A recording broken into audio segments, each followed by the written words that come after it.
দর্শক, BNP chairperson Begum Khaleda জিয়ার চিকিৎসা সহায়তায় যুক্তরাজ্য থেকে ঢাকায় এসেছেন বিশেষজ্ঞ চিকিৎসক দল। আর রাতে আসবেন চীনা চিকিৎসকরা। তাকে বিদেশে নেওয়া হবে কিনা সে বিষয়ে মতামত জানাবেন তারা। বেগম খালেদা জিয়ার শারীরিক অবস্থার সর্বশেষ খবর রাখছেন সহকর্মী মেহেদী হাসান, সরাসরি যুক্ত হচ্ছেন আমাদের সাথে। মেহেদী হাসান, প্রধান উপদেষ্টা বিএনপি চেয়ারপারসন বেগম খালেদা জিয়াকে দেখতে এভার কেয়ার হাসপাতালে এসেছিলেন, সে বিষয়ে জানতে চাই এবং চীনা দলটি আসার বিষয়ে কি জেনেছেন।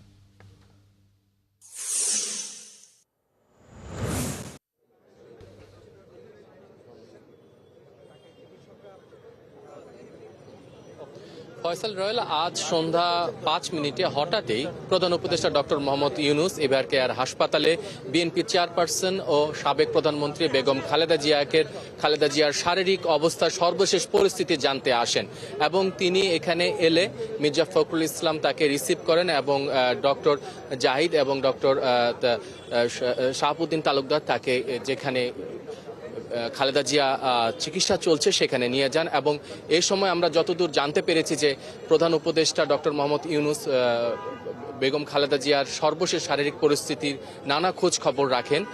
কি বিষয় আলাপ হয়েছে সেটা আমরা জানি না, তবে আমরা যতদূর জানতে পেরেছি যে তার শারীরিক অবস্থা নিয়েই তিনি খোঁজ নিয়েছেন এবং ঠিক ২০ মিনিট পর তিনি এখান থেকে বের হয়ে চলে যান। এবং তিনি যাওয়ার পরপরই আমরা দেখেছি যে আইন শৃঙ্খলা বাহিনীর অনেক সদস্য এখানে কিন্তু গাড়ি নিয়ে তারা খোঁজ খবর নিতে এসছেন বেগম খালেদা জিয়ার। আপনি যেমনটি বলছিলেন যে চীনা যে চিকিৎসকের একটা টিম আজ রাত ৯টার পরে আসার কথা, সেটা কিন্তু ঠিক রাত ৯টার পরই আসবে। এবং আমরা যতদূর জানতে পেরেছি যে এই ফ্লাইট তারা চীনার যে পারদর্শিক দল চিকিৎসক দল তারা এয়ারপোর্ট থেকে সরাসরি এই এভার কেয়ার হাসপাতালে আসবে।